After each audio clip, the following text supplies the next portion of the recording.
교회가 무엇을 하는 곳이냐라고 하는 질문을 하면 뭐라고 대답할 수 있을까요? 은행은 금융 업무, 경찰서는 치안 업무, 학교는 교육 업무. 그러면 교회는 뭐 하는 곳이라고 대답할 수 있을까요? 그거에 대한 분명한 정의와 대답을 할 수 없다면 사람들은 아마 이렇게 생각할 거예요. 교회가 존재할 이유가 있을까? 교회가 왜 있어? 있을 필요가 없지? 라는 이런 질문을 받을 수 있어요. 교회가 있을 필요가 없다라고 하는 질문을 받을 수 있습니다. 생명을 살리는 약이 있었습니다. 그 약을 판매하는 약국이 있었는데 스승님이 그 약을 조제하신 분이 자기 목숨을 거는 조제 방법을 제자들에게 가르쳐 줬습니다. 그런데 선생이 이제 먼 타국에 잠시 나가게 됐습니다. 제자들에게 이 약을 조제하는 방법을 가르쳐 줬는데 이 약을 조제하려면 자기 희생이 필요해요. 목숨을 걸 수도 있습니다. 또 헌신이 필요합니다. 자기 삶을 포기해야 돼요. 너무 고통스러우니까 제자들이 생명을 살리는 약을 구하러 오는 사람들에게 포장지만 똑같고 가짜 약을 지어주기 시작했습니다. 사람들이 드디어 이 약국도 가짜다, 세상에 있는 많은 가짜들과 똑같다라는 말을 하기 시작했습니다. 분명히 이 약국은 생명을 살리는 약국의 비법이 있는 약국이지만 사람들이 보기에는 다 가짜 약국이 되어버렸습니다. 교회의 시작은 베드로의 신앙 고백에 시작됩니다. 마태복음 16장 16절에 주는 그리스도시요 살아계신 하나님의 아들입니다 라고 하는 이 고백 위에 교회가 세워졌고, 사도행전에 나오는 오순절 성령 강림 사건을 통해서 초대교회가 시작되었고, 복음의 불이 전 세계의 선교의 역사가, 복음의 전파가 시작됐습니다. 교회라고 하는 용어는 성경에서 에클레시아입니다. 에클레시아는 지역 공동체의 문제를 해결하기 위한 지역 공동체의 회의입니다. 그런데 교회에서 이 단어를 가져다가 교회라고 하는 단어로 사용하기 시작했습니다.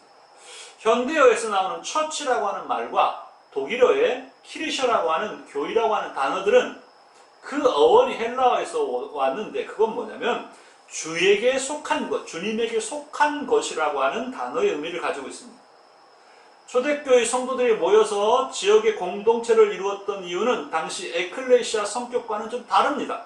이들의 공동체는 예수 그리스도를 구주로 믿는 사람들의 모임입니다.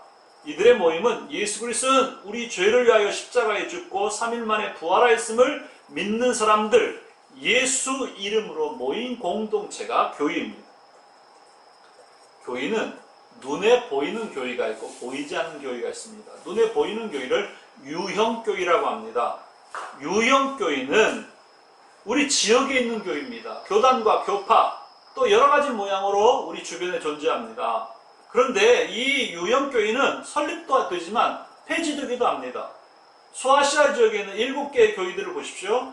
그 교회들, 지금 그 당시에 그렇게 크고 지역을 복음화했던 교회들이 지금은 돌더미 위에 남아 있습니다.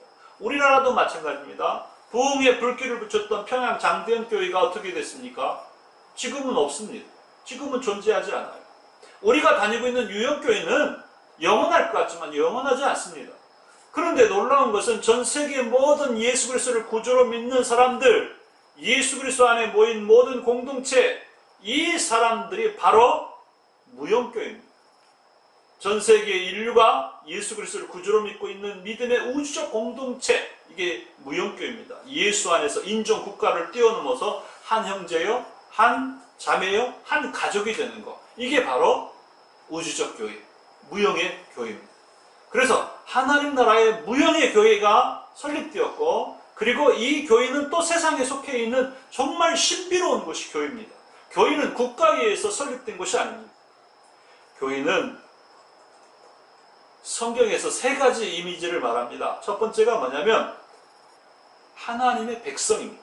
이 이미지는 뭐냐면 구약의 이스라엘 백성들을 선택된 민족, 선택된 백성, 선민으로 규정한 것처럼 바로 하나님의 백성, 구원받은 백성, 예수 그리스도를 구주로 믿는 거룩한 공동체, 새로운 이스라엘, 이 개념의 하나님의 백성, 교인은 하나님의 백성입니다.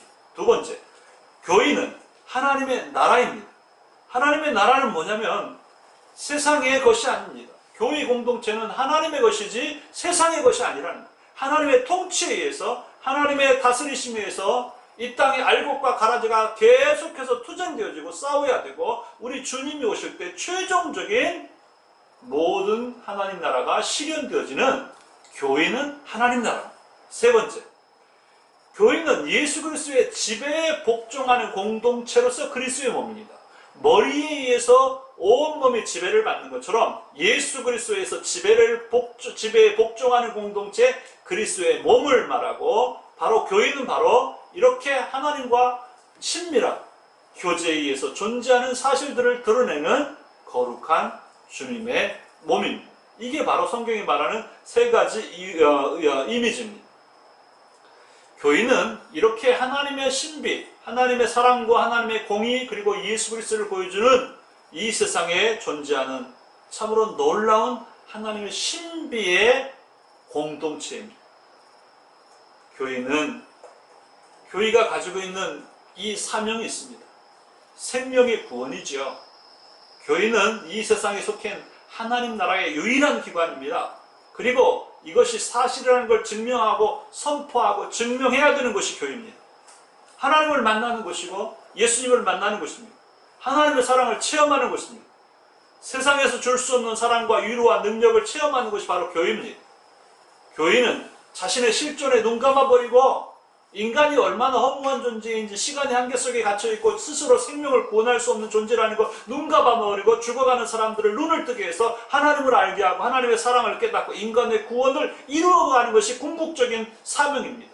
이 사명을 감당하고 바로 하나님 나라의 유일한 세상이 줄 수 없는 기쁨을 주는 것이 교회라는 사실을 교회가 감당해야 됩니다.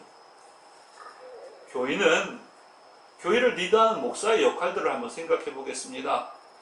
목사를 목자라고도 말하기도 하고, 선지자적 역할이라고 말하기도 하고, 제사장적 역할이라고 말합니다.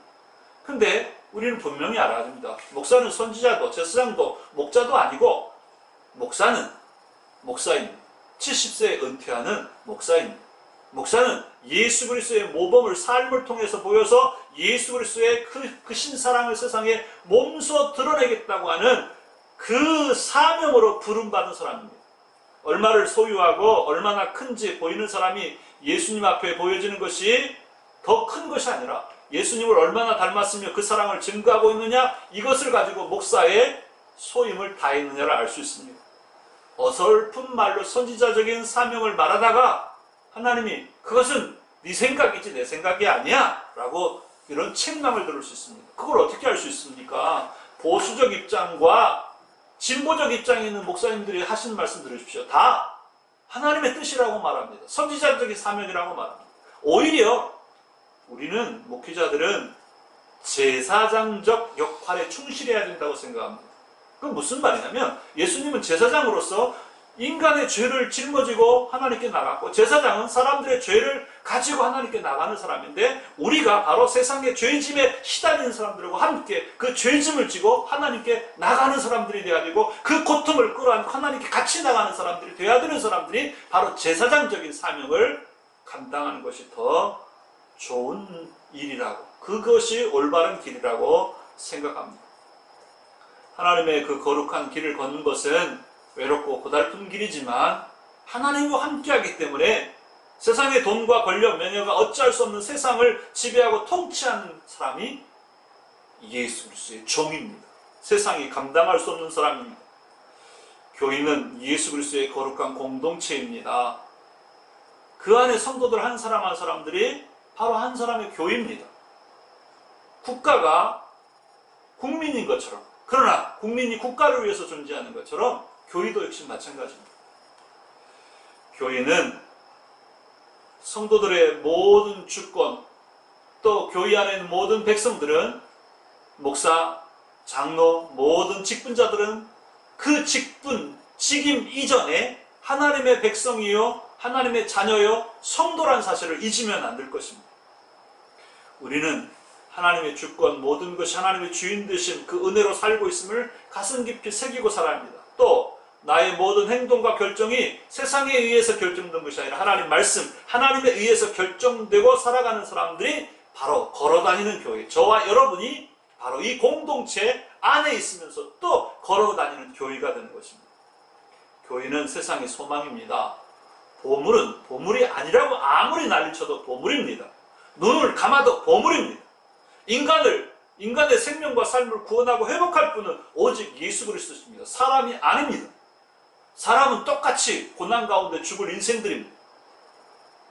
예수 그리스도를 드러내고 있는 곳이, 예수님을 만날 수 있는 곳이 바로 교회이기 때문에 그 교회는 반드시 존재해야만 되는 것입니다. 우리는 교회가 세상과 다르다는 걸 보여줘야 됩니다.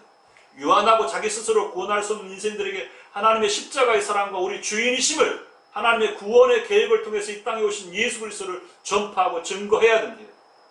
교회는 보편성을 가지고 있어야 되고, 우리 모든 걸 다 공개해도 절대 부끄럽지 않는 우리 믿음 위에 윤리와 도덕성을 완전히 갖춰야 됩니다. 믿음만을 강조하고 윤리와 도덕성이 땅바닥에 떨어지면 그 믿음은 가짜약이 되고 맙니다. 참 소금, 빛과 소금은 맛과 세상을 살맛나게 하는 살균의 능력을 발휘합니다. 오늘 이 시대에 세상은 더욱더 죄 짓기 좋은 구조로 변하고 있습니다. 죄를 합리화되어가는 세상으로 변해가고 있습니다. 이 시대를 살릴 소망은 교회밖에 없습니다. 세상에 살릴 길은 사람의 능력이 아닙니다. 정치도 아닙니다. 오직 예수 그리스도밖에 없습니다. 교회가 회복되면 세상은 아름다운 세상이 될 것이고 하나님 나라에서 주시는 큰 기쁨으로 충만하게 될 것입니다. 교회는 이 세상의 소망입니다.